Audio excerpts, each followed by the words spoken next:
medida que se entrecorte, por favor, por audio, avísenme que yo estoy a pantalla completa acá. ¿Ok? Sí, yo te aviso. Gracias.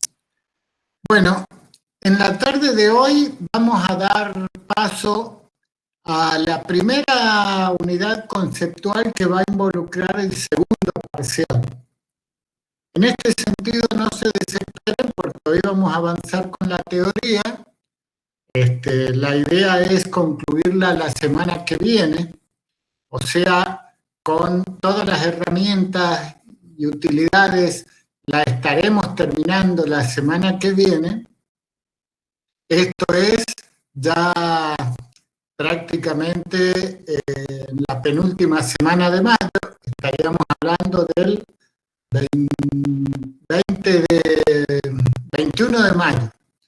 De tal manera que estimativamente el 28 de mayo pudiéramos, la semana del 28 de mayo, o sea, dentro de 2 semanas estimativamente, pudiéramos llegar a tener el parcial que involucra todo lo visto hasta ahora. De tal manera que, si bien estamos haciendo la introducción a la primera unidad del siguiente parcial, vamos a hacernos nuestros tiempos para avanzar en la práctica. De hecho, la última mitad de esta clase así va a ser, resolver la ejercitación que tienen que entregar el sábado. Mañana hacer mitad y mitad, una mitad de presentar herramientas y o continuar con la teoría que introduzcamos hoy, y volver nuevamente sobre la práctica para ya dejarla finita y posibilitar la entrega del día siguiente. Mañana también hay un tercer control a las 3 de la tarde, como siempre, con una media hora de duración y que involucra los aspectos que hemos visto de AG, ACO y Taboo Search. Que ya algo a nivel introductorio habíamos visto en el control 2.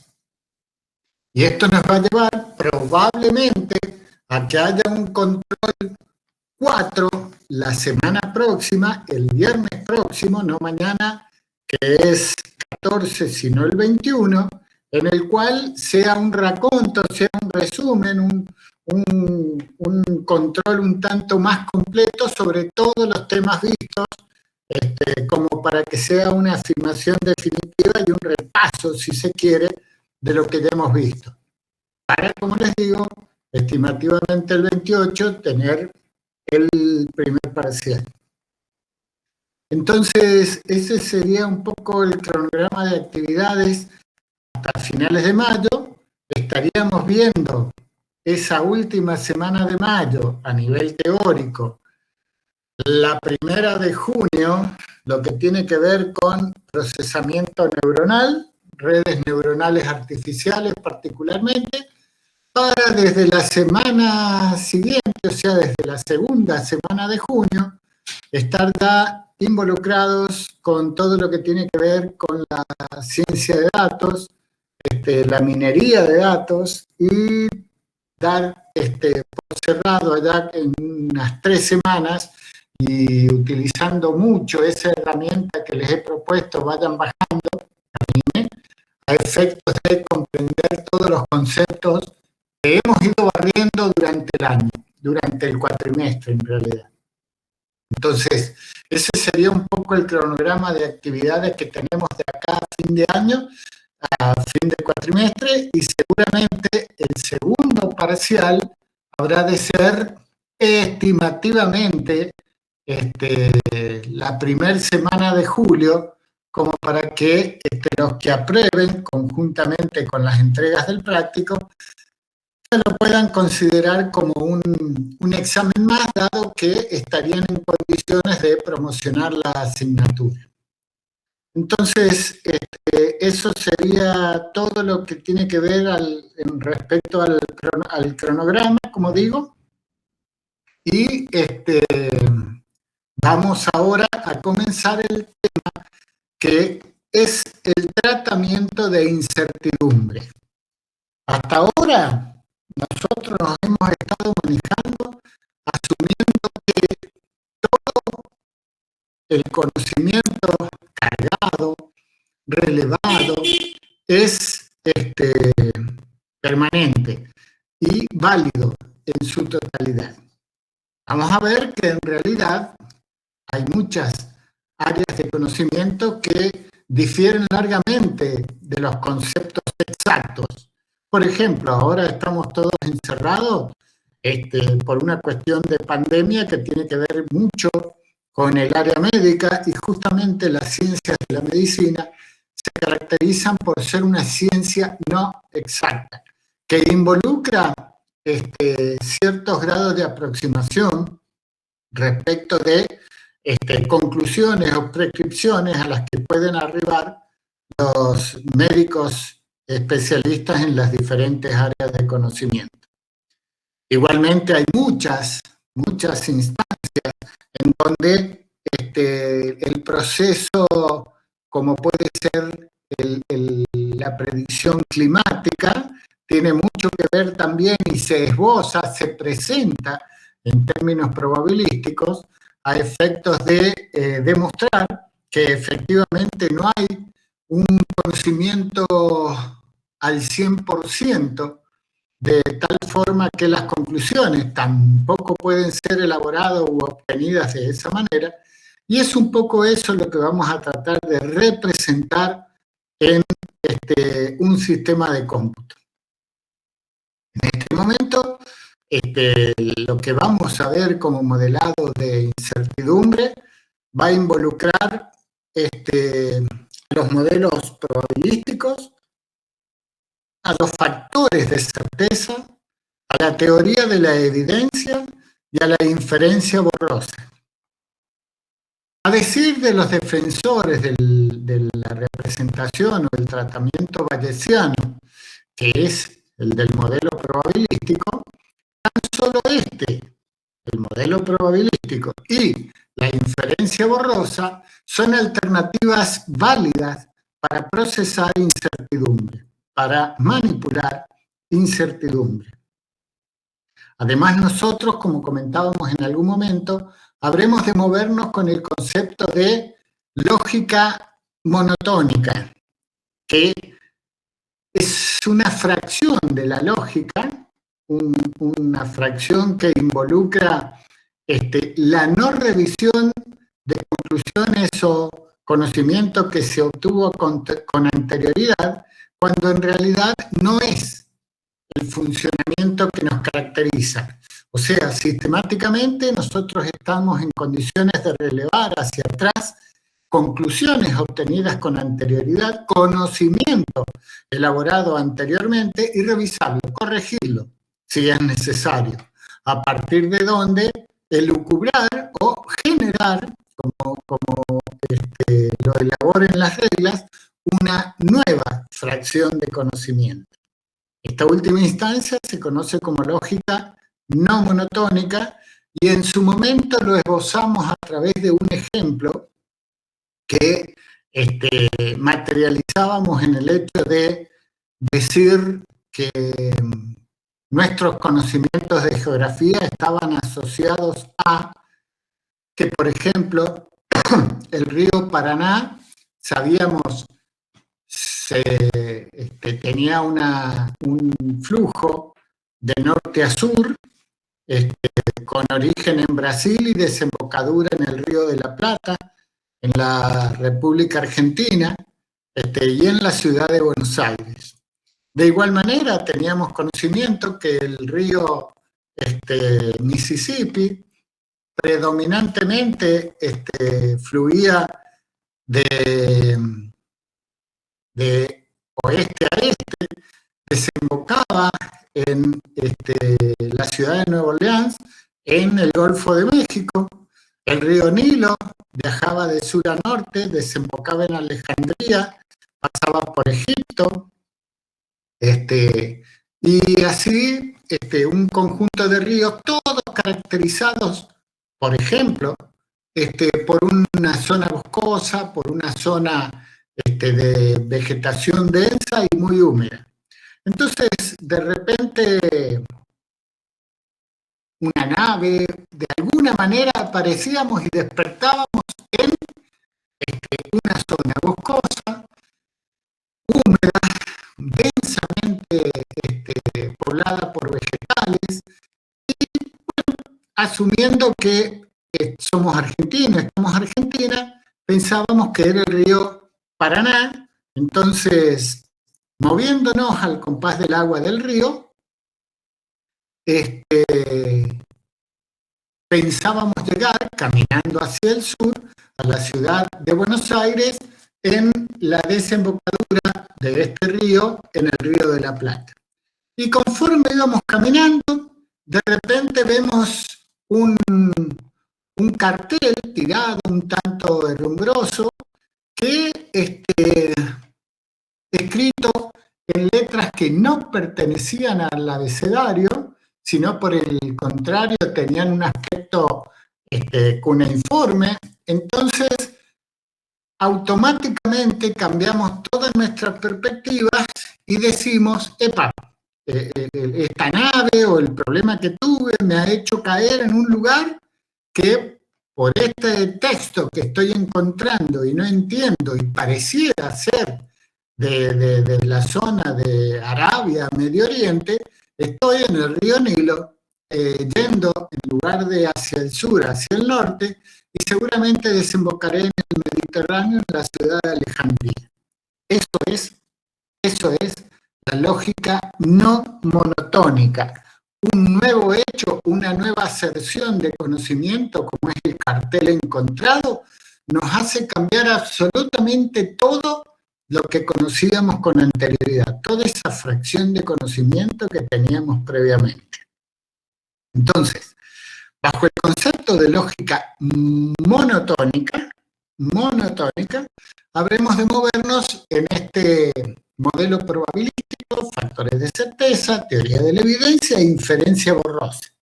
Como digo, los defensores del modelo probabilístico aducen que tanto los factores de certeza como la teoría de la evidencia no son más que correcciones para determinadas aplicaciones en que han surgido los factores de certeza y teoría de la evidencia del modelo que ellos habían propuesto y que generaba algún error.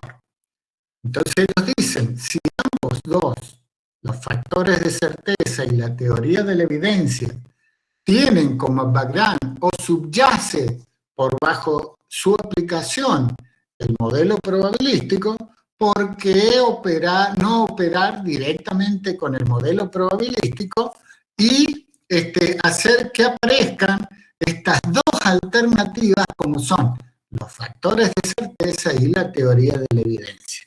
Entonces, la gente defensora de los modelos probabilísticos de la teoría bayesiana habla de que tan solo el modelo probabilístico y la inferencia borrosa son las alternativas válidas para representar incertidumbre. Esta última alternativa, como lo comentábamos en su momento, hace referencia a aquello de girar el volante un poco hacia la derecha, con el objetivo de que nuestro interlocutor, nuestro tutor, cuando nos estaban enseñando a manejar, pretendía que efectivamente fuéramos más cerca del cordón y no tan por el medio de la calle. Entonces, ese concepto de girarte un poco hacia la derecha no estaba especificado en esto de girar el volante 22.3 grados, sino que ese poco lo interpretábamos bien, tanto el alumno como el tutor, y ambos, conforme la acción ejecutada por el alumno, quedaban conformes. Pero ¿y qué es poco? Entonces, allí aparecen estos conceptos borrosos, estas variables lingüísticas que en realidad están ajustadas, están relacionadas a valores numéricos exactos en todo lo que tiene que ver el sistema de inferencia borroso o procesamiento borroso, y que tiene que ver con, como digo acá, el sistema de inferencia borrosa, el proceso de fusificación, cuando yo transformo valores numéricos en poco o mucho, o alto o bajo, o sea, transformo valores numéricos de grado, por ejemplo, que giro un volante, de altura de una persona en metros, exactamente 1,83 centímetros, es alto, es medianamente alto, es bajo, y bueno, esa traducción a esos valores lingüísticos, alto, medio, bajo, significará el proceso de fusificación. Para posteriormente, también de alguna manera y a través del proceso de desemborronado o de fusificación, volver a obtener como salida de este sistema de inferencia borrosa números. O sea, operar dentro de este modelo con conceptos alto, bajo, medio, que nosotros nos movemos como personas, aceptamos ese comportamiento, ese conjunto de definiciones, cuando las máquinas per se, un motor, se le debe especificar exactamente un torque, se le debe especificar al volante de giro del auto una cierta magnitud en grados, para que el auto de Google pueda andar solo en definitiva, y ese proceso de retomar los números o de volver a salir con números es el proceso de desemborronado o de fusificación que conforma o forma parte, mejor dicho, de un sistema de inferencia borrosa. En los modelos probabilísticos, que es el primero que vamos a ver, y que decimos se apoya en los sistemas de Bayes, hablaremos del modelo de dependencia general, el más completo de todos, y en el otro extremo el modelo de independencia general. El más completo ocupa más memoria, más tiempo de cálculo, y el menos completo ocupa menos memoria, es más ágil o más rápido en el proceso de cálculo, y entre medio evidentemente hay alternativas que me permitirán trabajar con este modelo probabilístico. Inicialmente habremos de ver los conceptos, y a lo largo de las semanas y conforme estemos trabajando con ciencia de datos y las herramientas que visualizaremos allí, estaremos volviendo y aclarando estos conceptos de Bayes o modelo de inferencia bayesiana. Los factores de certeza será el segundo modelo con el cual trataremos incertidumbre, y por un lado trataremos con datos, modelos probabilísticos y lo que habíamos estado viendo hasta ahora como sistemas basados en reglas, if-then. Veremos cómo se arrastra incertidumbre utilizando los factores de certeza, usando para ello alguna herramienta muy elemental, muy vieja, pero absolutamente didáctica, que en este ratito, cuando lleguemos a su utilización, verán cómo se aclaran los conceptos que por ahí desde lo numérico pueden ser un poquito más costosos de entender. El tercer modelo hablará de la teoría de la evidencia y que a través de conceptos de credibilidad y plausibilidad tiene que ver con la evidencia juntada, agrupada, en la cual una hipótesis es absolutamente verdadera, creíble, y o donde hay zonas en donde esa hipótesis puede ponerse en duda. Estos dos valores extremos serán con los que se mueva la teoría de la evidencia, y además nos permitirá hacer confluir la experiencia de un conjunto de expertos. Ya no solamente un único experto, un único conocimiento será incorporado a un sistema de diagnóstico, por ejemplo, sino que estaremos en condiciones de, al conocimiento de varios expertos, introducirlos en un sistema de cómputo y operarlo a través de la teoría de la evidencia. Insisto, con su correspondiente o problemática particular que habrá de ser subsanada de alguna manera y que es lo que objetan los modelos probabilísticos. Pero bien, esto es entonces estas 4 alternativas para representar incertidumbre, es lo que habremos de ver en un modelo que pretendemos sea un modelo, un sistema inteligente. Y estos son los diferentes módulos que pretendemos, hoy hay más,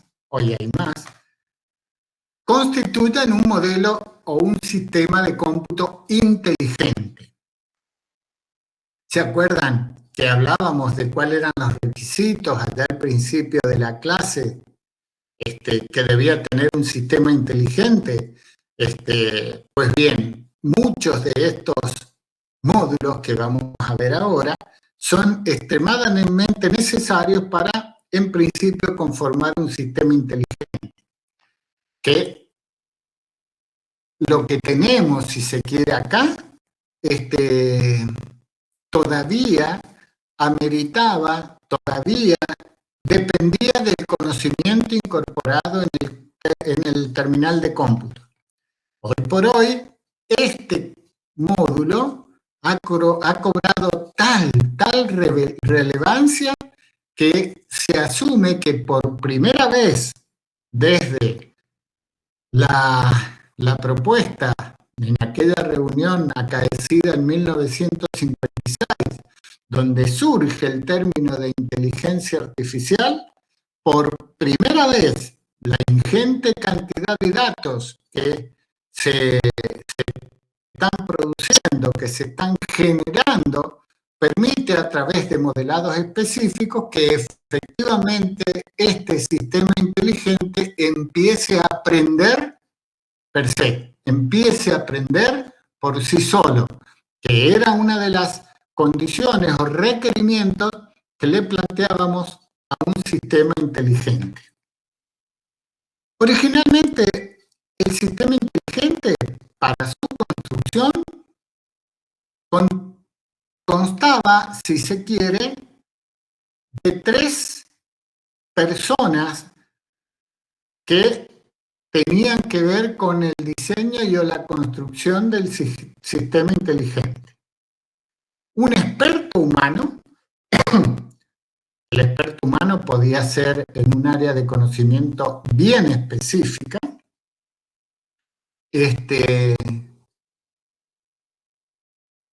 uno por allí tiende a representar la experiencia humana como un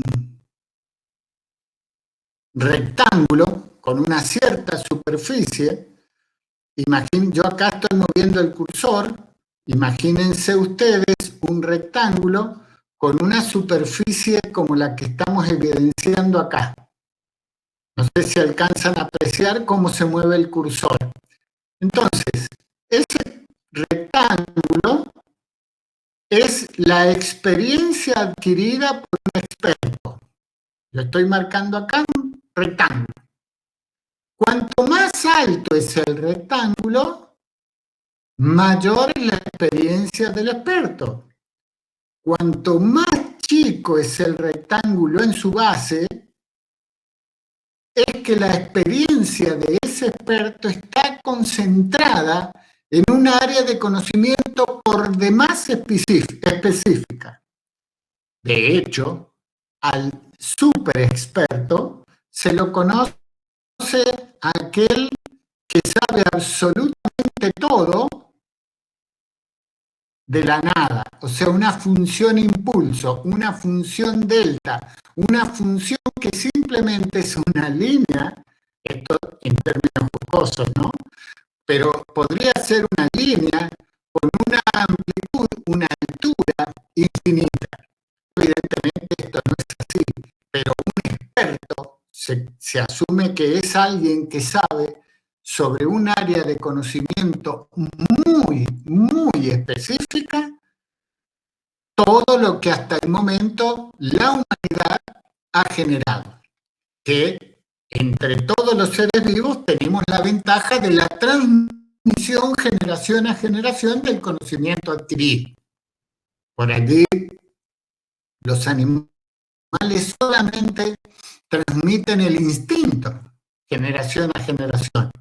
En cambio nosotros, no solamente que sabemos que si tocamos algo caliente nos vamos a quemar, sino que estamos imbuidos de un conocimiento que nos permite incluso evitar incendios, evitar que se nos queme la cocina, la casa, el barrio, o sea, un conocimiento, insisto, que tiene que ver con materiales ignífugos o con materiales inflamables o con riesgos de incendio, que es un conocimiento que se va transmitiendo generación a generación.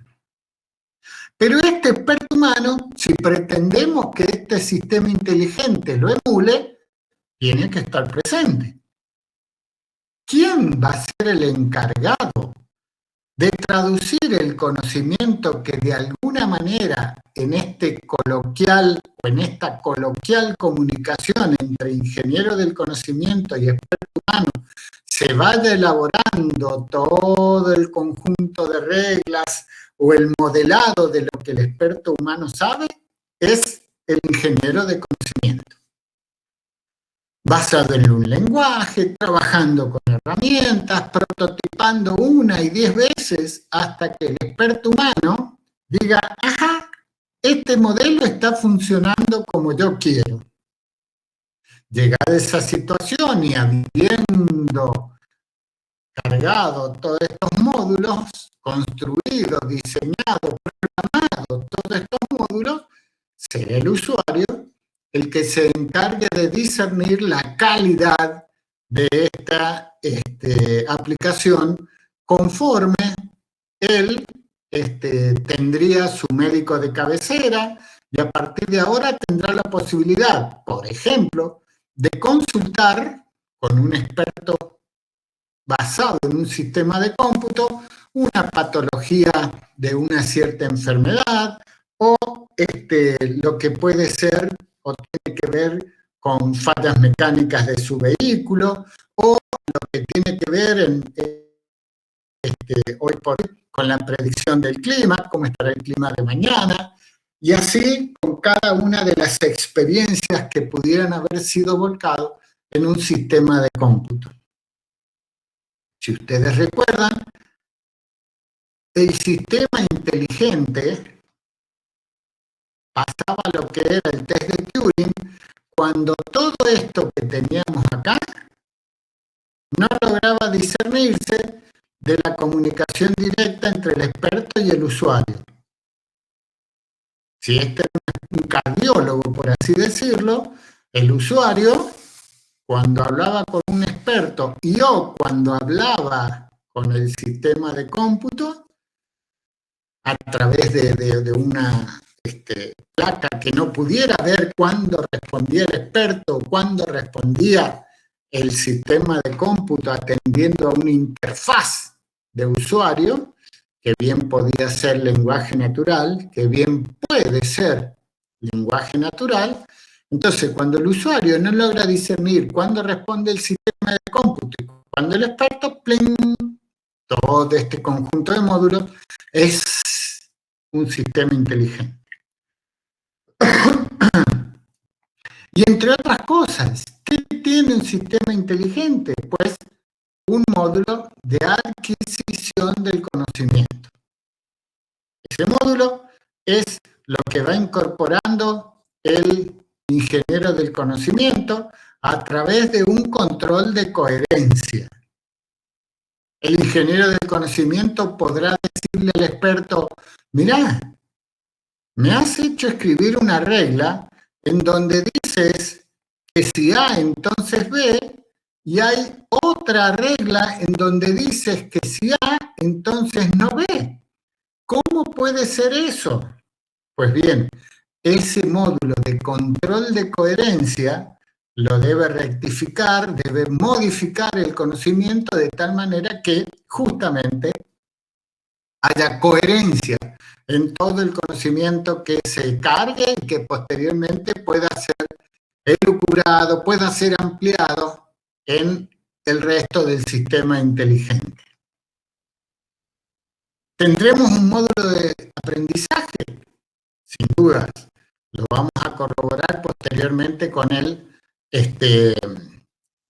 con los diferentes modelos que tratan incertidumbre. Vamos a ver de qué manera un sistema se dice que ha aprendido. Hoy por hoy, este subsistema de aprendizaje responde a todo un área de conocimiento que es el aprendizaje de máquina, que es el machine learning, que es lo que decimos que desde los datos y su incorporación, su relevamiento, va generando conocimiento sin la participación del experto humano. Hoy por hoy, el experto humano, insisto, comienza a decaer su funcionalidad dentro de la elaboración del sistema inteligente, dado que los modelos de Machine Learning, desde los datos que se generan sistemáticamente con cada clic de un celular, de un terminal de cómputo, de una caja registradora, de una foto, de lo que fuere, son datos que se van incorporando, modelados, y desde los cuales se van extrayendo aprendizajes nuevos que sirven para cargar la base de conocimiento. Esa base de conocimiento es lo que se conoce como finalmente base de conocimiento estable. Estable. Que conforme aparezca alguna interacción del usuario, aparecerá también el motor de inferencia uniendo el conocimiento de aquella base de conocimiento estática, estable, que rescatará hacia la memoria de trabajo conforme las consultas elaboradas por el usuario. Este motor de inferencia se encargará de encadenar hacia adelante, de encadenar hacia atrás el conocimiento, de tal manera de atinar a la respuesta que está buscando el usuario. Todo eso en la memoria de trabajo. Si a posteriori de la consulta del usuario el sistema ha aprendido, nuevamente habrá de venir una relación a través de la base de conocimiento con el subsistema de aprendizaje para que esta base, si ha habido una mejora en el conocimiento, se actualice.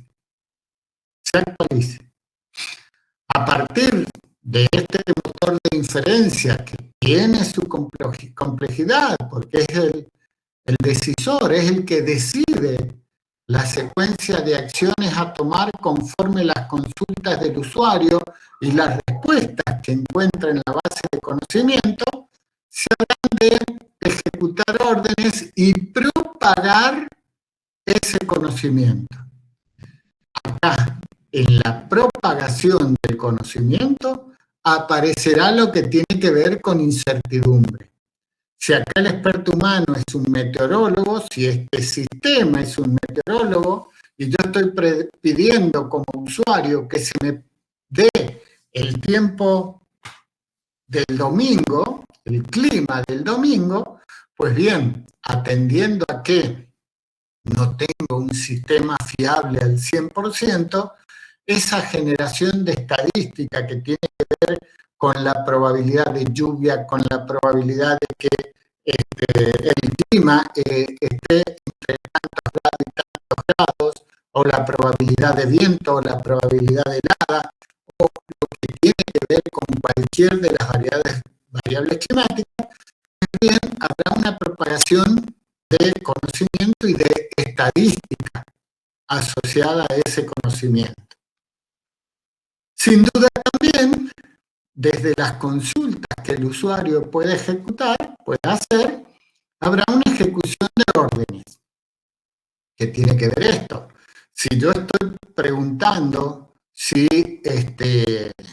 habrán heladas en un determinado periodo de tiempo, desde este sistema de ejecución de órdenes debería estarse en condiciones de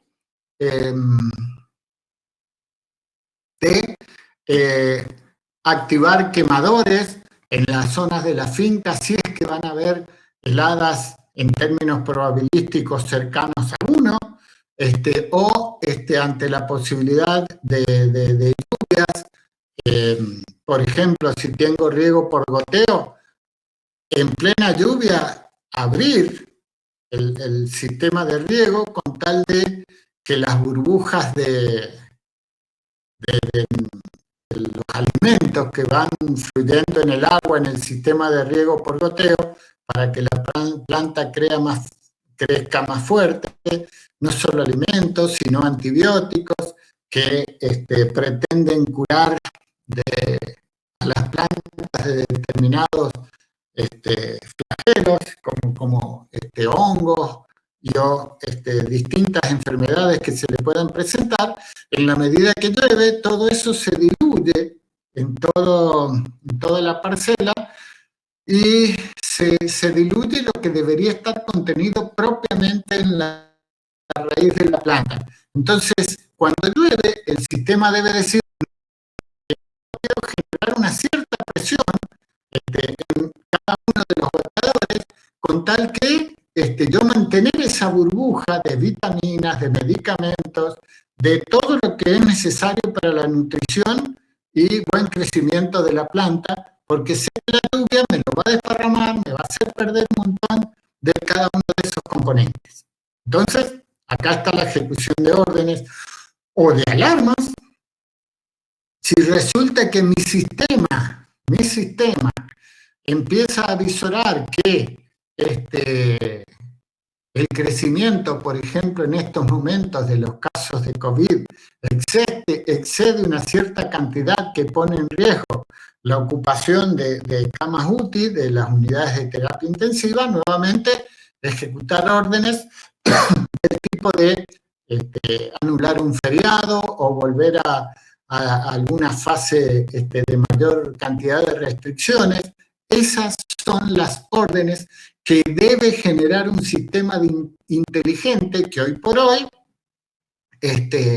se trata de emular y que, bueno, está tomando un conjunto de expertos humanos, pero que ya hay ciertos procesos automatizados que están permitiendo, por ejemplo, esos saltos de una fase a la otra, hacerlos en forma automática, por un procesamiento automático, atendiendo a ciertos datos que se vienen manejando en semanas previas, en días previos, de infectados, de ocupación de camas, de cantidad de tiempo que está ocupada cada unidad de terapia intensiva, de la instancia de vacunación, de las temperaturas que se pueden venir en esto de que en la medida que se acerca el verano, como que se atenúan los efectos del virus. Por el contrario, en la medida que entramos en invierno, mayores complejidades habremos de tener. Entonces, todo esto lo debe hacer el sistema inteligente. Y hacerlo, presentarlo de una manera que sea interpretada por el usuario, conteniendo además un subsistema de explicación, de tal manera que el usuario, cuando va con un médico, cuando va con el mecánico, al médico le pregunta, al mecánico le pregunta por una conclusión, le dice: escúchame, doctor, ¿por qué me pregunta si mis padres son diabéticos? Entonces, ¿qué hace el experto? Me dice, no, porque resulta que en los últimos 2 análisis, tu contenido de glucosa en sangre ha resultado elevada y justamente la diabetes, una enfermedad de características genéticas, por lo que si tus padres han sido diabéticos, evidentemente puede que vos también lo seas. ¿Esto cómo lo hace el experto humano? Recorriendo el árbol hacia atrás. Él ha llegado a una conclusión en un determinado nivel del árbol. Recorriendo hacia atrás y marcando el camino que le permitió llegar a esa conclusión, él está elaborando las preguntas o el conocimiento previo que requirió. Y en la medida que le pregunta al usuario si tus padres son diabéticos, explora y él pregunta, ¿por qué me pregunta esto, doctor? Es que él recorre el árbol hacia abajo, desde el nodo en donde está hacia abajo, intentando justamente especificar las causas de su diabetes, que a partir de allí, debido a su complejidad, podría marcarlas como de tipo 1, 2 o las variantes de diabetes que hubiera. Entonces, esto conforma también el subsistema de explicación. Cuando el usuario pregunta los cómo arribó a una conclusión, el experto va hacia atrás en las reglas que se activaron con anterioridad. Cuando el usuario pregunta ¿por qué me pregunta si mis padres son diabéticos?, el experto va hacia adelante tratando de validar un camino que habrá de recorrer conforme la respuesta que dio el usuario por sí o por no de que sus padres son diabéticos. Entonces, el cómo hacia atrás, el por qué hacia abajo, hacia adelante en el árbol de búsqueda. Y todo eso, insisto una vez más, si estamos manejando incertidumbre, contemplando la posibilidad de que ese arrastre de incertidumbre, que si hablamos en términos probabilísticos, deberán aparecer valores contemplados entre 0 y 1, pues bien, esa operación, ese arrastre de incertidumbre, esa manipulación de la incertidumbre, no haga que aparezca un valor negativo, por ejemplo, o un valor superior a 1, por ejemplo, y eso lo debería una vez más controlar, detectar, procesar y desde luego evidenciar en la previa a la construcción, al estado final del sistema, el control de coherencia. Entonces, estos son los diferentes módulos que habrán de constituir, que constituyen un sistema inteligente y que desde luego nos permiten generar sistemas de clasificación y diagnóstico, interpretación y análisis de datos, sistemas, síntesis y diseños, por ejemplo, de conexionados de placas, de circuitos, encontrando caminos óptimos en un conexionado de una placa madre de una PC, simulación y predicción de, como decíamos, modelos climáticos, acciones de la bolsa, un sinfín de variantes, de variables, cuya modelación permite justamente lograr buenos niveles en las predicciones. Monitoreo de variables, instrucción, enseñanza. ¿Cuántos de ustedes no están acudiendo a YouTube? ¿Cuántos de nosotros no estamos acudiendo a YouTube para tomar cursos permanentemente que dictan otros profesores, no necesariamente con la presencia del profesor en ese momento? Sistemas de planeamiento, entre otros juegos que parecerían rutinarios como el Minecraft, permite construir, entre comillas, distintas elucubraciones en cuanto a construcciones de edificios que permiten elevar la creatividad y a través de un juego esbozar, ¿por qué no?, un perfil a futuro de un ingeniero civil, de un arquitecto, etcétera, etcétera. Sistemas de control, los alumnos que están cursando del área de ingeniería saben de qué estamos hablando, permanentemente el control automático, los sistemas inteligentes nos reemplazaron en todo aquello que tenía que ver con tareas rutinarias, toda la construcción de autos que muchas veces requería tareas de parte de las personas sumamente rutinarias, valga la redundancia, constantes, sin demasiada creatividad. Hoy por hoy, todo eso lo hace un robot con aquellas ventajas que implica que un robot no se enferme, que un robot esté trabajando todo el día, que un robot no haga huelga, que un robot, etcétera, etcétera, etcétera. Y hoy por hoy el proceso de automatización va más allá. Ya está reemplazando actividades que eran caracterizadas por el intelecto, el uso del intelecto humano. Justamente los sistemas de diagnósticos tienen que ver con todas estas cuestiones y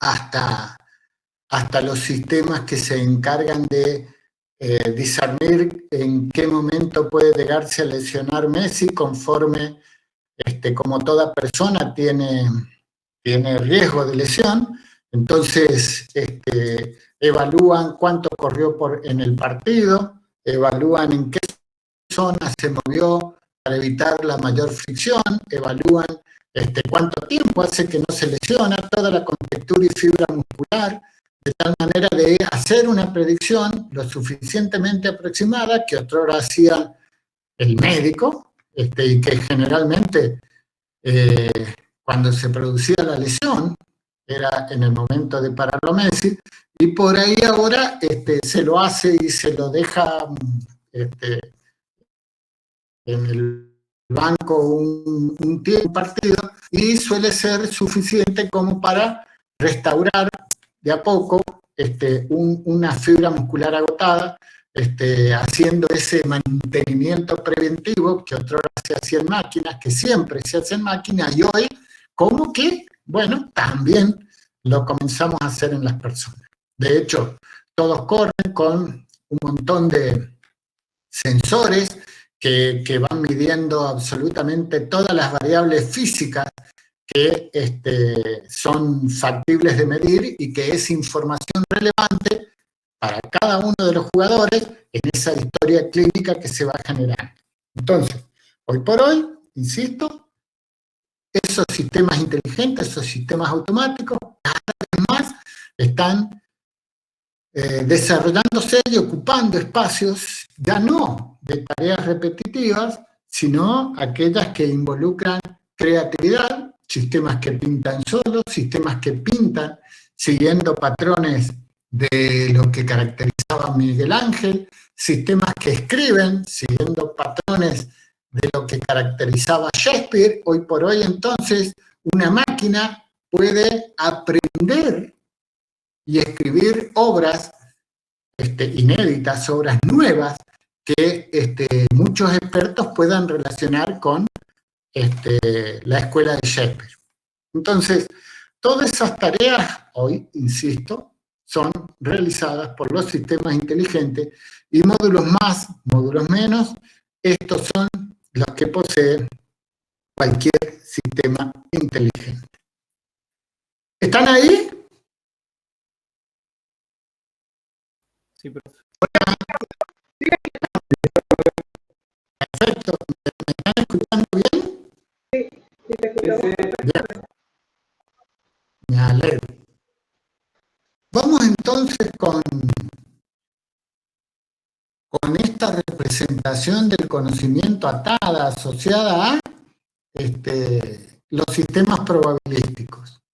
De todo esto que vamos a hablar ahora, o que hemos hablado hasta ahora, hay videos que desarrollamos, que elaboramos el año pasado y que los vamos a estar compartiendo en un rato, si Dios quiere, y algún agregadito que hagamos en la medida que ya comencemos a utilizar Canime en esto del modelado de incertidumbre.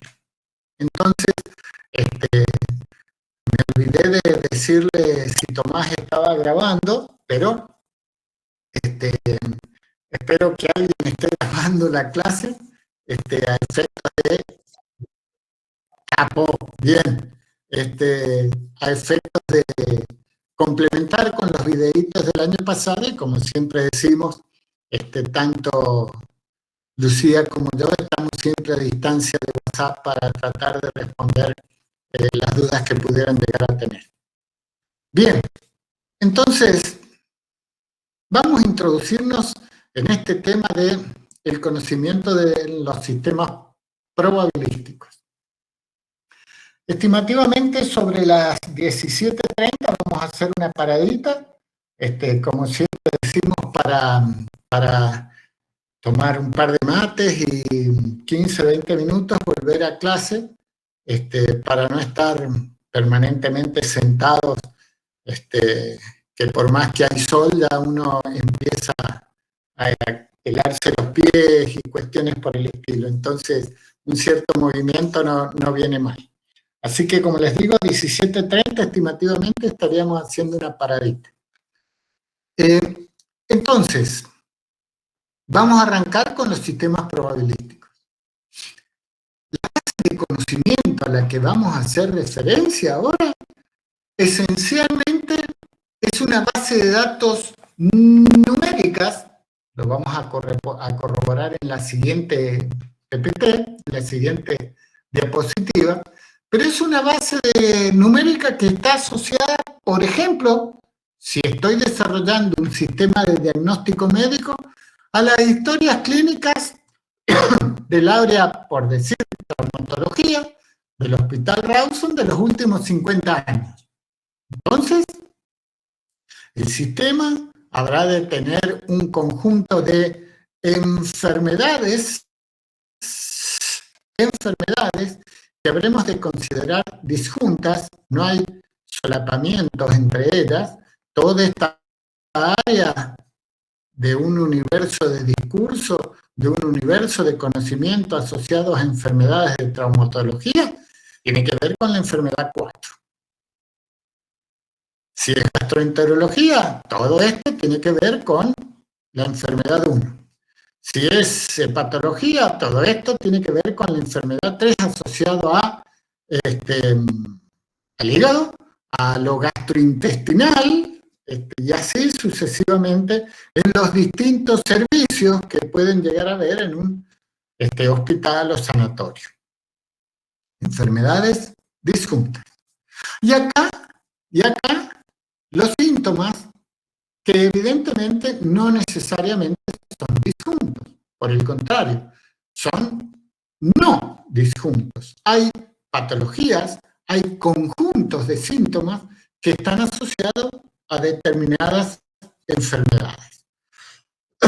Cuando solapamos la gráfica asociada a síntomas y enfermedades, es esto lo que tenemos, es el espacio universo de enfermedades y síntomas, y en donde, por ejemplo, este conjunto aquí subrayado, este conjunto que habrá de contemplar un número en la historia clínica, habrán de ser aquellos pacientes que el conjunto de médicos de traumatología o hepatología o gastroenterología o el servicio o especialidad que fuere, diagnosticó como enfermedad 4 asociada a la presencia de el síntoma 4, el síntoma 3 y el síntoma 1. ¿Correcto? Entonces, esta zona, que es un número, insisto, de los últimos 10.000 pacientes que pasaron en los últimos 50 años en el servicio de traumatología o hepatología, bueno, esta cantidad fue diagnosticada con la enfermedad 4, dado que tenían los síntomas, como digo, 4, 2 y 1. Y así, cada uno de los conjuntitos que pudieran llegar a darse, acá se diagnosticaba la enfermedad 1 con la presencia del síntoma 1, la enfermedad 3 con la presencia del síntoma 1 y el 3, y así para cada una de las zonas de intersección. Todo lo que vamos a operar a partir de ahora, lo vamos a hacer bajo el conocimiento del teorema de Bayes. Que, como siempre hago este chiste, si es de Bayes es...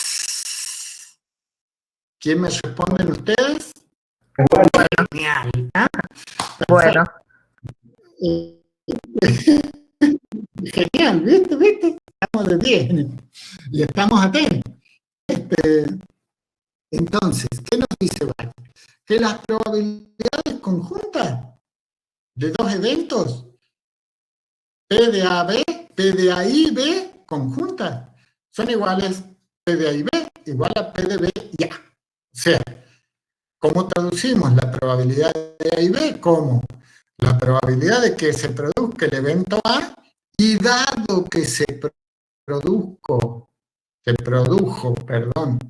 el evento A, se produzca a continuación el evento B, en esta secuencia, que es desde los valores obtenidos igual a esta secuencia, que se materializa como la probabilidad de que se produzca el fenómeno B, y a continuación, dado que se produjo B, se produzca A, reflejando esta probabilidad conjunta.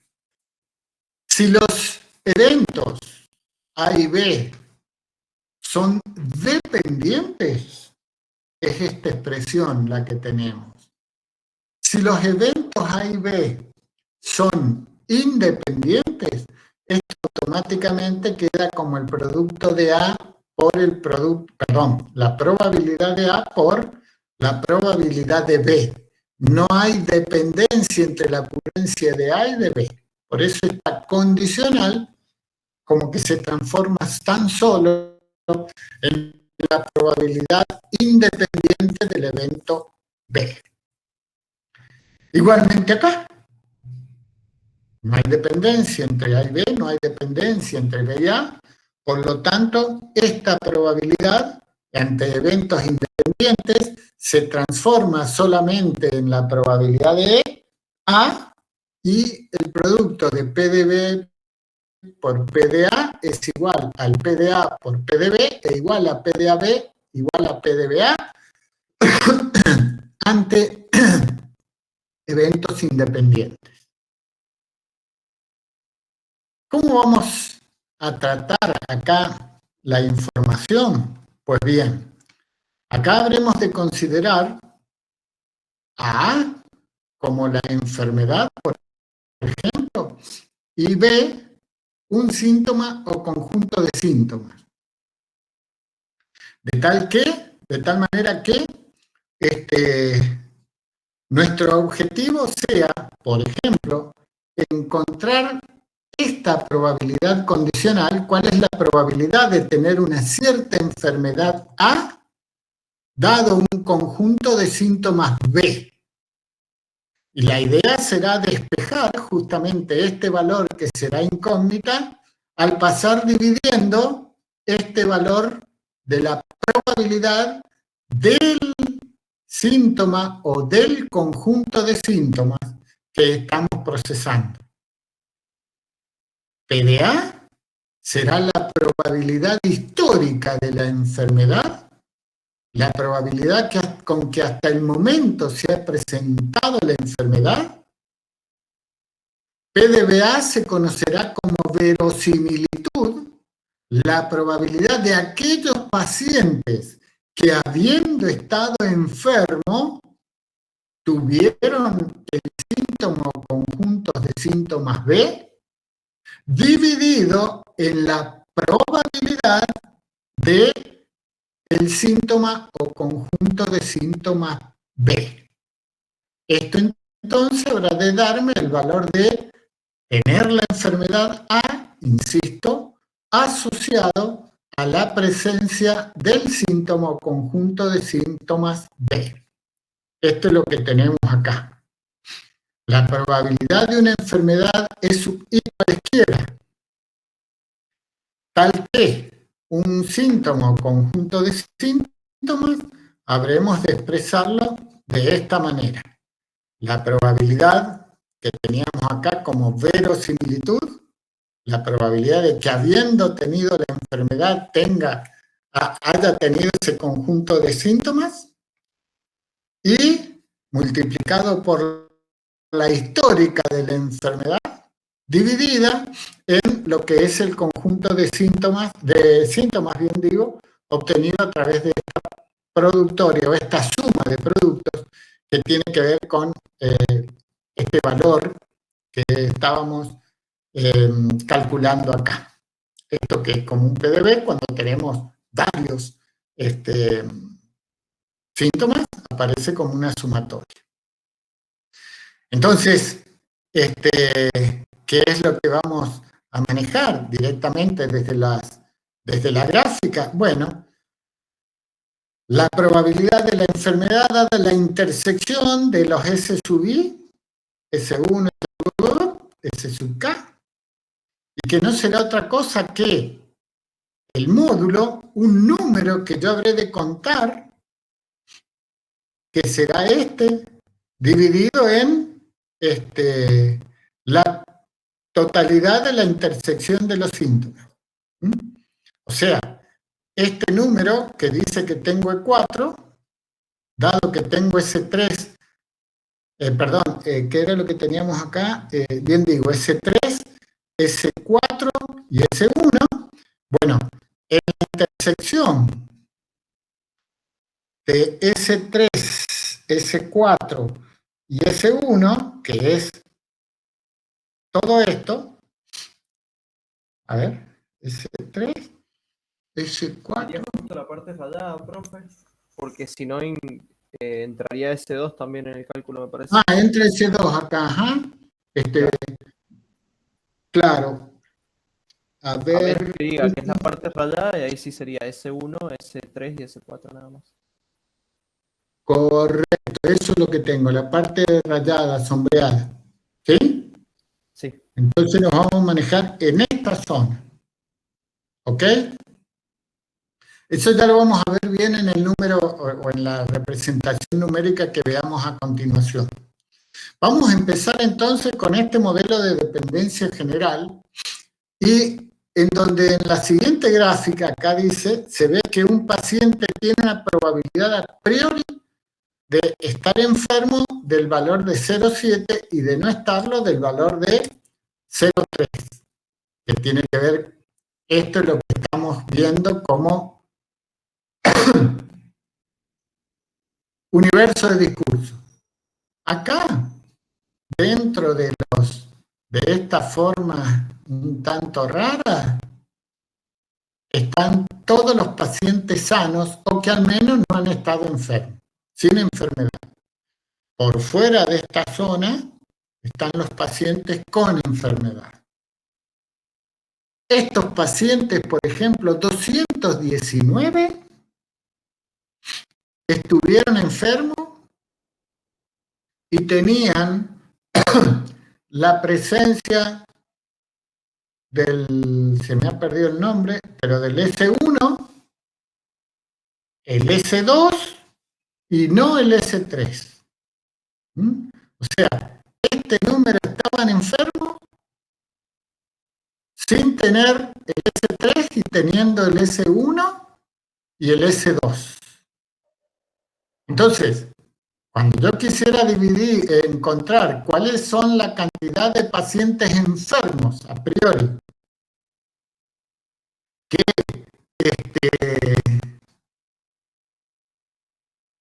tenían el síntoma 1, el 2 y no tenían el 3, sería 219 dividido 227, que sería el total de la intersección de S1, S2 y no S3. Entonces, esa condicional, la probabilidad de estar enfermo tal que tengo S1, S2 y no S3, sería 219 dividido 227, dividido esa suma. Por eso era la suma que les hacía referencia anteriormente. Pero bien, si nosotros sumamos la totalidad de estos números, da 1000. Da 1000. Les aseguro que da 1000. De esos 1000,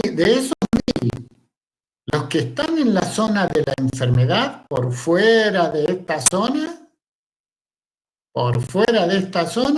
son 700. De ahí el 0,7 de probabilidad a priori. Yo todavía como médico ni siquiera he visto al paciente y estimo que al ingresar tener un 70% de probabilidad de estar enfermo. Porque eso es lo que me dice mi experiencia, mi historia. A la vez que me indica que el 30%, 300 en 1000, el 0,3 de probabilidad como indicación de que el paciente está sin enfermedad, está sano. Vamos a hacer las consideraciones de una enfermedad, su existencia o no, y 3 síntomas, como decía. Entonces, como información parcial, se puede inferir lo siguiente, que experimentan el síntoma 2 el 90% de los pacientes enfermos. ¿Cómo se determina eso? Los pacientes enfermos son los casos que habíamos visto, los 700, y experimentan el síntoma 2, ¿cómo lo relevamos? Ese 2 es todo este conjunto. Entonces sumamos 219, 438 y 190, y 190 es el 628 al que hacemos referencia. Entonces, el 90% de los pacientes enfermos experimentan el síntoma 2 y el 40% de los sanos también. Hacemos lo mismo, pero sobre los 300. ¿Qué sumamos? El 8, el 4, tenemos 12. Y a ver cuál otro. ¿Qué dijimos? Tienen el síntoma 2, bien digo. 8 y 4, 12 y 32, 44. 44 y 76, el 120 al que hacemos referencia acá. De la misma manera experimentan el síntoma 1 el 70% de los pacientes enfermos. ¿Cómo se obtiene eso? Otra vez, dividimos en 700, arriba aparece este 488 y así vamos conformando esta información parcial. Recuerden esa palabra, información parcial sobre los datos numéricos históricos que tenemos de los pacientes que han pasado por ese servicio del sanatorio u hospital. Entonces, como les estaba comentando, el médico, tras el arribo del paciente, decide determinar sucesivamente cuál de los síntomas tiene. Acá entonces surge que el paciente no tiene el síntoma 3 y tiene el 1 y el 2 respectivamente. Entonces, a medida que el médico conoce nuevos datos sobre el paciente, las probabilidades se van modificando, dando lugar a las leyes de probabilidad a posteriori. En este caso, las probabilidades de que el paciente esté enfermo en cada etapa calculada por Bayes es 0,7 originalmente, antes de que entre el paciente, 0,625. Tras el conocimiento de que el paciente no tiene el síntoma 3, esta probabilidad que surge acá, ya la vamos a calcular, se corrige a un 0,789 cuando tras haber determinado que no tiene el síntoma 3, me doy cuenta que tengo el síntoma 1 o 2, ya veremos en la siguiente filme. Y finalmente, en presencia del síntoma 1, el síntoma 2 y ausencia del síntoma 3, voy a llegar a un valor del 0,963 que tiene que ver con la probabilidad a posteriori de que ese paciente, con sus síntomas particulares, que acaba de ingresar al consultorio, esté enfermo o no.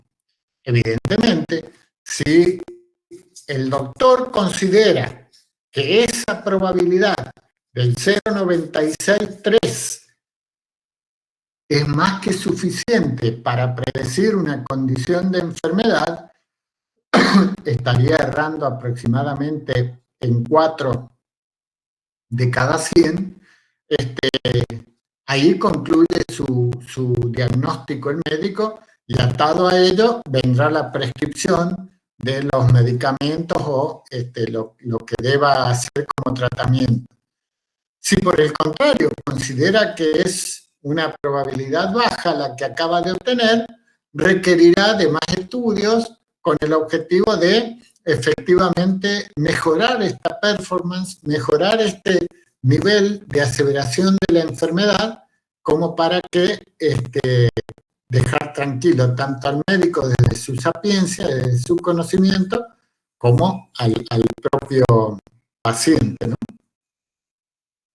Entonces, fíjense lo que yo he planteado en lo que les estaba comentando.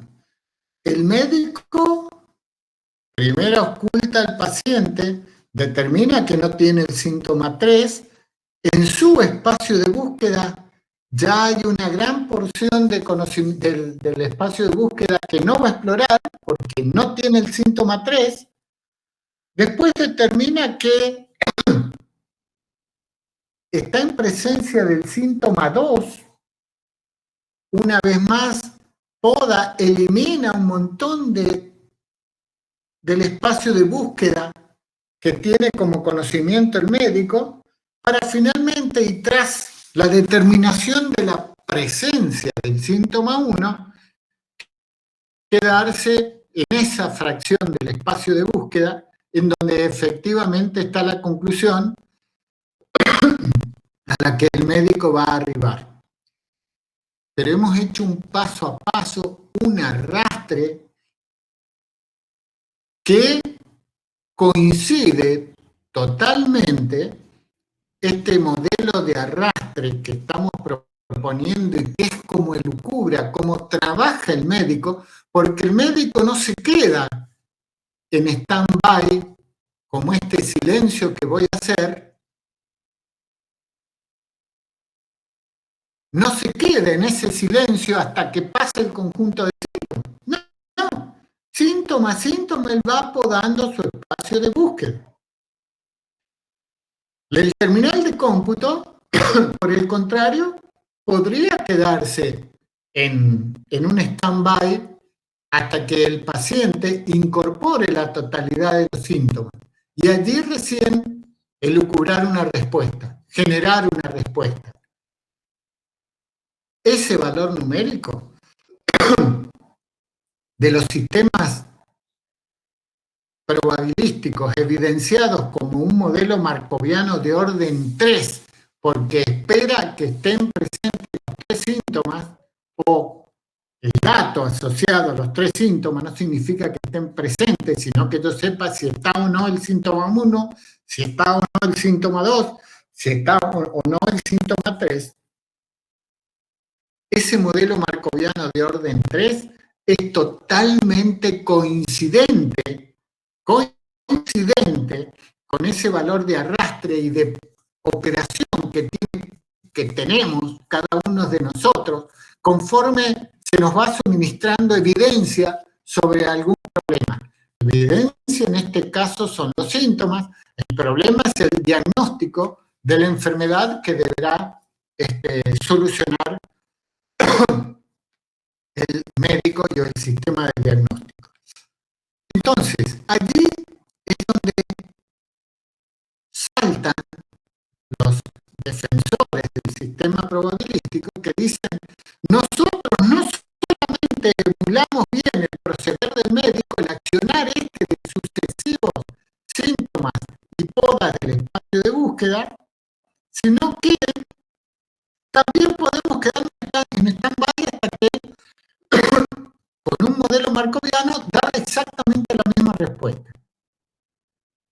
Eso, los factores de certeza, la teoría de la evidencia, tienen que realizar numerosos ajustes al modelo que ellos mismos propusieron en los primeros sistemas que aplicaron estas metodologías, y que les dicen los defensores del sistema probabilístico: si aún con todos esos ajustes hay veces que los sistemas no dan las respuestas adecuadas, ¿por qué inventaron esas nuevas alternativas en las que subyace el sistema probabilísti? Directamente utilicemos el sistema probabilístico. Bueno, los de la teoría de la evidencia aducen que ellos pueden, además con el ajuste, solucionar parcialmente algunos problemas, compatibilizar el conocimiento de varios expertos. Los factores de certeza dicen que para ellos no es necesario emular el comportamiento del experto humano en esa reducción del espacio de búsqueda, y llegado el momento, operar como modelo markoviano y a otra cosa mariposa. Bueno, ahí hasta el día de hoy, y desde el principio de los 80, en que surgieron factores de certeza y teoría de la evidencia, ¡ping!, todos coexisten y hay sistemas que aplican unos y que aplican otros modelos. Pero ¿cómo calculamos este valor que hemos manifestado acá?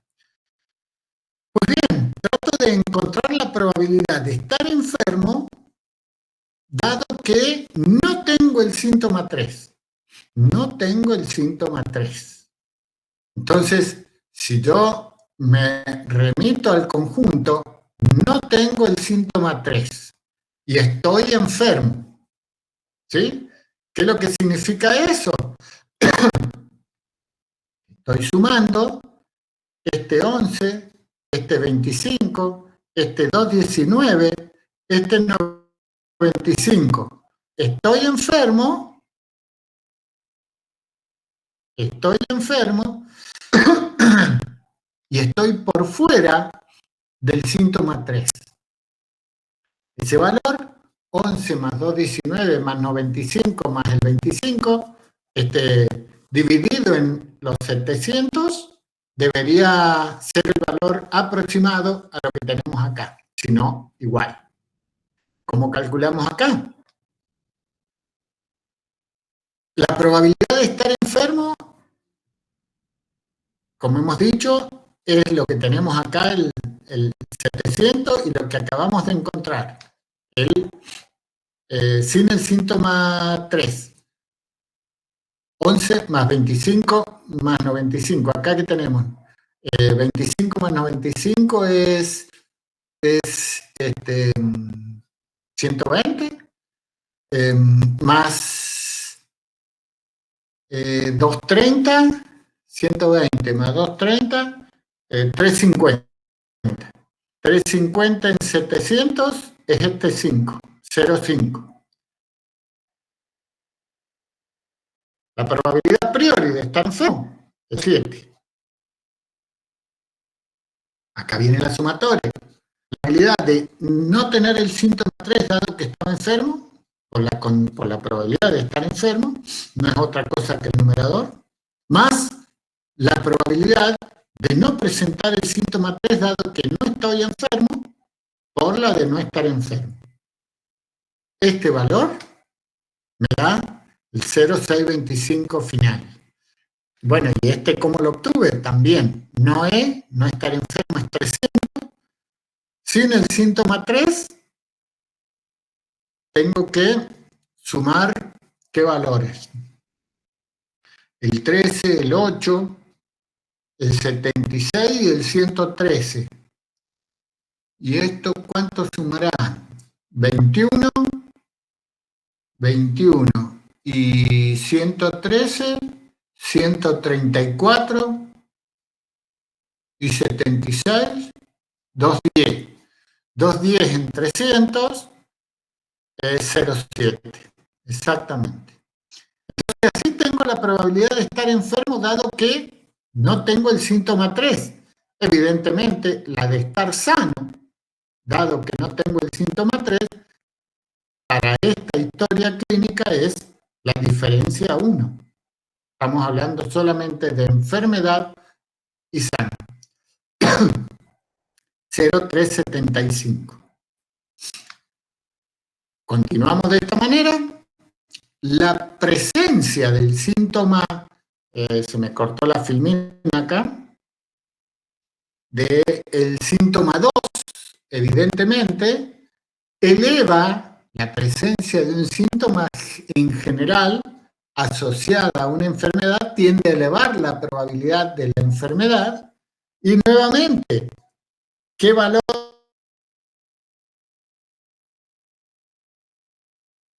es 0,7895? Pero ahora tengo acá el valor de probabilidad que acabo de obtener para la enfermedad. La expresión, tal cual lo vemos en el siguiente paso para S1, lo que tenemos acá que se cortó justo es P de S1, de S2 tal que por P, llamémosle 1, el 0,625 que veníamos obteniendo de acá, de estar enfermo, ya esa probabilidad a priori, cuando estoy relevando el síntoma 2, ya no es el 0,7 original, sino que es la que obtuve de determinar la enfermedad dado que no tenía el síntoma 3. Esa es la actual. Desde luego esta es la de estar sano. Y bueno, y estos valores numéricos, ¿qué estaríamos hablando? La probabilidad de contar el síntoma 2, dado que estoy enfermo, por la probabilidad 1 de estar enfermo, más la probabilidad de, dado que no estaba enfermo, tenía el síntoma 2, por la probabilidad de no estar enfermo. Esto 0,7895. La presencia del síntoma 1, una vez más, me da a utilizar la probabilidad de estar enfermo que acabo de encontrar, y esto es lo que va poniendo de manifiesto el arrastre de incertidumbre. El arrastre de incertidumbre, que insisto, cuando yo lo calcule, habrá de dar un valor que es 0,9647. Arrastrando incertidumbre, operando como el médico, el cual debería ser absolutamente coincidente con el valor observado como proceso de Markov, esto es, quedarme en stand-by hasta que se dé la sucesión de síntomas, no S2, no S3, S2, S1, y ese valor numérico, que es como lo tenemos presentado acá, estas este conjunto de síntomas, dado que estaba enfermo, por la probabilidad, acá es el 0,7 original, dividido en lo mismo, dado que tenía este conjunto de síntomas y estaba enfermo, más la presencia de los síntomas ante la sanidad o la no presencia de la enfermedad. Este valor numérico, visto como modelo de Markov de orden 3, da 0,9647. Exactamente el mismo valor numérico. Y esto que lo hemos calculado en términos probabilísticos, bueno, no es más que el valor al que hacía referencia anteriormente en la gráfica, el 2,19 sobre el 2,27, que directamente yo podría haber calculado desde la intersección de enfermedades, enfermedad en este caso, y los síntomas de acuerdo a la historia clínica que tengo relevada para ese servicio del hospital. Entonces, el sistema de diagnóstico, el experto médico, dice, este paciente está enfermo. Listo, le daré la medicación correspondiente y a partir de allí vendrá la actualización del sistema, lo que se conoce como aprendizaje del sistema. ¿Por qué? Y porque a partir de ahora lo que otrora era una experiencia de 1000 pacientes en el médico, en el sistema de diagnóstico, al irse el paciente que acabo de ocultar,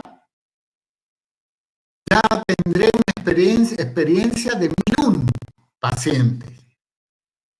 Ahora 701 serán los enfermos y 300 seguirán siendo los sanos. De tal manera que el siguiente paciente, en la probabilidad a priori que tendrá el médico o el sistema de diagnóstico, ya será este valor, 701 dividido 1001. La probabilidad de estar enfermo ya no es un 0,7, no es un 700 en 1000, y es este nuevo valor. Y desde luego la de estar sano o no estar enfermo, la diferencia 1 de este valor que tenemos acá. Esta alternativa de aprendizaje, pues bien, llevará a que de alguna manera el motor de inferencia pueda estar en condiciones de ejecutar órdenes ante la conclusión de, por ejemplo, si yo noto que hay una deriva de pacientes enfermos que supera un cierto umbral, o sea, yo tengo una pendiente dada por una derivada o un crecimiento de pacientes por unidad de tiempo, si ese crecimiento excede un cierto umbral, estaré en condiciones de generar alarmas. Por ejemplo, en este caso, como decíamos antes, cambiar de fases en los sistemas de aislamiento que estamos proponiendo, discutiendo en todo lo que tiene que ver con la pandemia actual. Y puede inclusive aparecer información que de repente puede parecer inconexa a una enfermedad, a un padecimiento físico, y tiene que ver con la dirección, y tiene que ver con quién vivo, y tiene que ver con la escuela a la que voy. ¿Por qué? Y porque, por ejemplo, si fuera hepatitis, una cuestión clásica, tratar de que si ha habido un crecimiento en el servicio del Hospital Rawson de casos de hepatitis, ver si ese grupo de personas está asociado a una escuela determinada o a una zona determinada, porque puede que el virus de la hepatitis esté contenida en reservorios de agua o esté concentrada en una zona tal en donde yo debiera generar una alarma para que se suspendan clases, para que se aíslen personas, para que vaya a hacerse un proceso de desinfección, tal cual lo estamos viendo ahora, en donde, si bien la mayoría de las decisiones las toman grupos humanos, también podemos apreciar que grupos de inteligencia artificial que están trabajando en modelados matemáticos del INAUS, de la Facultad de Ingeniería, también están modelando como un sistema de control automático justamente todo lo que tiene que ver con los datos de semanas previas y, como decía, ocupación de unidades de cuidados intensivos, tiempo de permanencia en unidades de cuidados intensivos, etapas de vacunación, distintas variables que aparecen en el sistema de modelado y que permite hacer una predicción de un cambio de fase, tal cual lo estamos proponiendo acá como acciones que deben ser ejecutadas por el sistema inteligente. Si ustedes recuerdan, el sistema inteligente debía tener una entrada que venía dada por los sensores. En este caso, el médico está recibiendo y ocultando al paciente de tal manera de determinar o no la presencia de síntomas. Eso es la información que incorpora el sistema, que incorpora el médico, y la ejecución de órdenes que tiene que ver, una vez más, con lo que decíamos de que si es hepatitis, aislar la escuela, o en este caso de COVID, ver los contactos estrechos de la persona que está infectada. Todo eso es la ejecución de órdenes para producir aislaciones, para producir hisopados en el resto de la gente, etcétera, etcétera, etcétera. Todo lo que estamos viendo en el día a día, lamentablemente, de nuestra vida actual. Raúl, ya está a las 5:30. O sea, un poquito más de las 5:30. Ah, genial. Para hacer el corte. Estoy redondeando.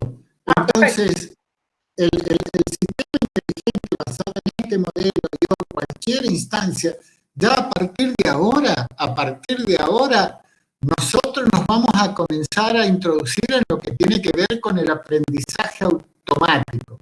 Ahora arrastrando incertidumbre, porque, insisto, los sistemas de diagnóstico en general no generan conclusiones al 100% de exactitud. Pero tratando de generar predicciones.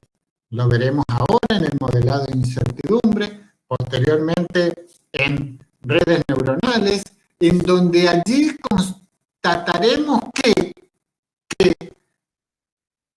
con solamente datos y mediante un modelado neuronal es factible.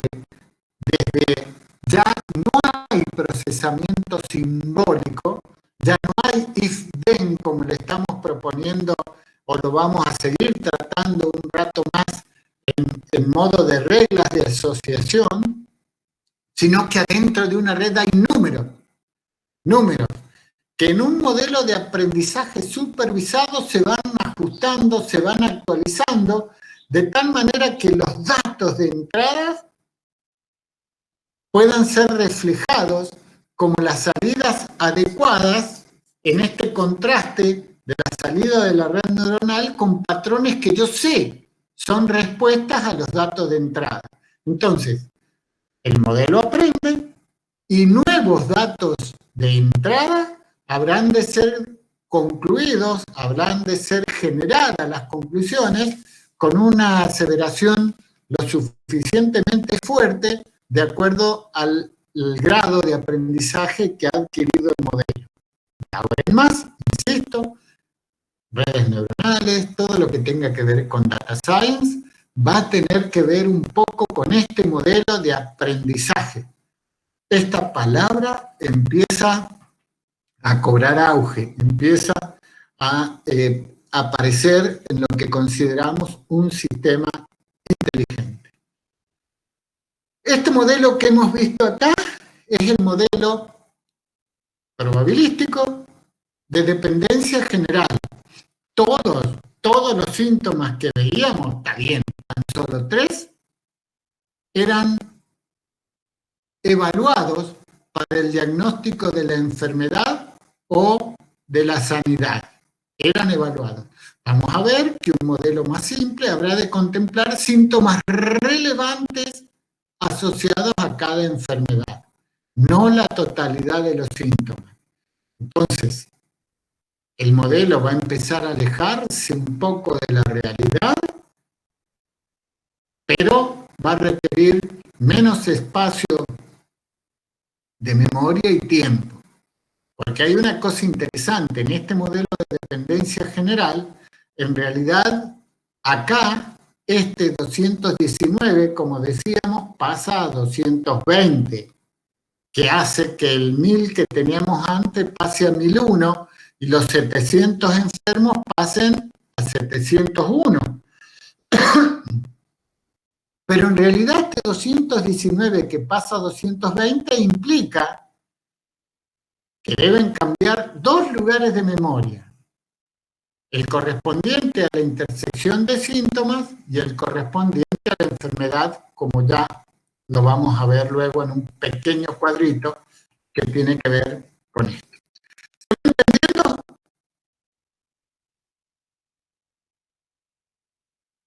Hola. ¿Se fueron todos?